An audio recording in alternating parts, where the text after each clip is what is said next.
ಮಂಡ್ಯದಿಂದ ಡೆಲ್ಲಿವರೆಗೂ ನಾವು ಈ ವಿಚಾರ ತಗೊಂಡೋಗ್ಬೇಕು. ನೀರನ್ನು ಬಿಡಬಾರ್ದು. 26ನೇ ತಾರೀಕು ನಾವು KR ಸಾಗರ ಮುತ್ತಿಗೆ ಹಾಕ್ತೀವಿ. ನೂರಾರು ವಾಹನಗಳು KR ಸಾಗರಕ್ಕೆ ಬರ್ತೀವಿ. ನೀರನ್ನು ಅಷ್ಟೊತ್ತಿಗಾಗಲೇ ಭಾಳ ಬಿಟ್ಟಿರ್ತಾರೆ. ಈ ಸರ್ಕಾರ ರಾಜೀನಾಮೆ ಕೊಡಬೇಕು, ಖಂಡಿತ ರಾಜೀನಾಮೆ ಕೊಡಬೇಕು. ಇವರು ಭಾಳ, ನನಗೇನು ವೈಯಕ್ತಿಕವಾಗಿ ದ್ವೇಷ ಇಲ್ಲ, ಖಂಡಿತ ರಾಜೀನಾಮೆ. ನಿಮಗೆ ಗೊತ್ತಿರಬೇಕು, ನಾವು ಬಂದ್ ಮಾಡಿದಾಗ ನಮ್ಮವ್ರೊಂದು 3 ಜನನ ಕರ್ಕೊಂಡು ಹೋಗ್ಬಿಟ್ಟು ಬಂದು ಹಿಂದಕ್ಕೆ ಪಡೆದಿದ್ದೀವಿ ಅಂತೇಳಿ ಅವ್ರ ಕೈಲಿ ಹೇಳಿದ್ಬಿಟ್ರು. ಬಂದ್ ಕೊಟ್ಟವ್ರು ನಾವು, ಬಂದ್ ವಿರೋಧಿಗಳು ಹಿಂದಕ್ಕೆ ಪಡೆದಿದ್ದೀವಿ ಅಂತ ಹೇಳ್ಬಿಟ್ರು.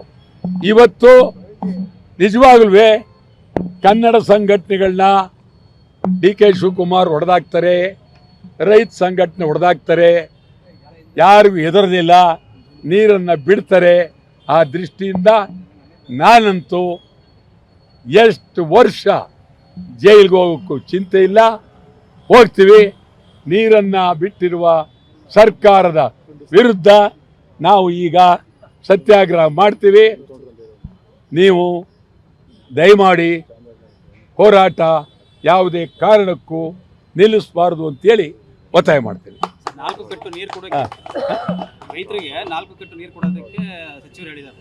ಏನಂದ್ರಿ? ಕಟ್ಟು ಪದ್ಧತಿಯಲ್ಲಿ 4 ಕಟ್ಟು ನೀರು 4 ತಿಂಗಳು ಒಂದೊಂದು ಕಟ್ಟು ನೀರು ಕೊಡ್ತೀನಿ ಅಂತ ಹೇಳಿದ್ದಾರೆ. ಹೌದೌದು, ಅದು ಒಂದೇ ಅಲ್ಲ.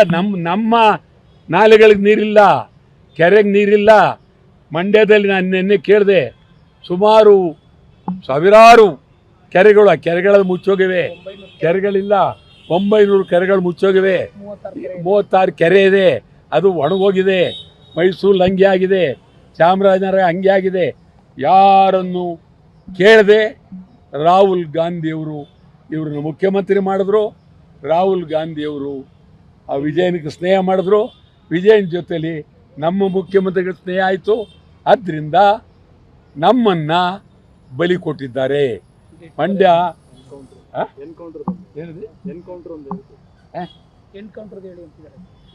ಇದಾಯಿತು. ಇನ್ನೊಂದು ಬಹಳ ಪ್ರಮುಖವಾಗಿ ಈ ರಾಜ್ಯದಲ್ಲಿ ನಡೀತಾ ಇರೋದಲ್ಲಿ ಹೇಳ್ತಾ ಇದ್ದೀನಿ, ಎನ್ಕೌಂಟರ್. ಯಾರಾದರೂ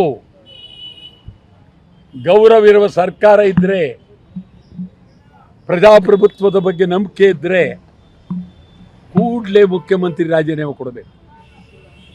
ಅಮಾಯಕರನ್ನ ಗುಂಡೊಡೆದು ಕೊಲ್ಲೋದು ಎನ್ಕೌಂಟರ್. ಹೆಂಗ್ ಹೊಡೆದ್ರಿ? ಯಾವಾಗ ಹೊಡೆದ್ರಿ? ಎಲ್ಲಿಡಿದ್ರಿ? ಅವ್ರನ್ನ ಎಷ್ಟು ಗುಂಡೊಡೆದ್ರಿ? ಯಾತಕ್ಕೆ ಹೊಡೆದ್ರಿ? ಗುಂಡೊಡೆ ಅಂತೇನಿತ್ತು? ಇದೆಲ್ಲ ಸಮಗ್ರವಾಗಿ ತನಿಖೆ. ಎಲ್ಲಕ್ಕಿಂತ ಹೆಚ್ಚಾಗಿ ಗುಂಡೊಡೆದವ್ರನ್ನ ಇದುವರೆಗೂ ಬಂಧನ ಮಾಡಿಲ್ಲ. ಇದುವರೆಗೂ ಮೊದಲು ಯಾರು ಗುಂಡೊಡೆದಿದ್ದಾರೆ ಕೂಡಲೇ ಅವ್ರನ್ನ ಬಂಧಿಸಬೇಕು. ಬರೀ ಬಂಧಿಸೋದೇ ಅಲ್ಲ, ಕೊಲೆ ಕೊಲೆ ಕೊಲೆ ಕೇಸ್ ಹಾಕಬೇಕು.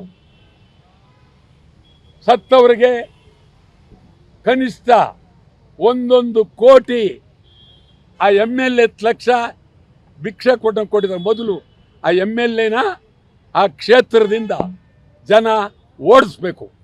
ಇಂಥ MLAಗಳು ನಮ್ಮ ರಾಜ್ಯಕ್ಕೆ ಬೇಕಾಗಿಲ್ಲ. ಎನ್ಕೌಂಟರ್ ಭಾಳ ಕೆಟ್ಟದು. ಎನ್ಕೌಂಟರ್ ಪ್ರಜಾಪ್ರಭುತ್ವಕ್ಕೆ ಅಪಾಯ. ಇದೊಂದು ಮಿಲಿಟರಿ ದರ್ಬಾರ್. ಹಿಟ್ಲರ್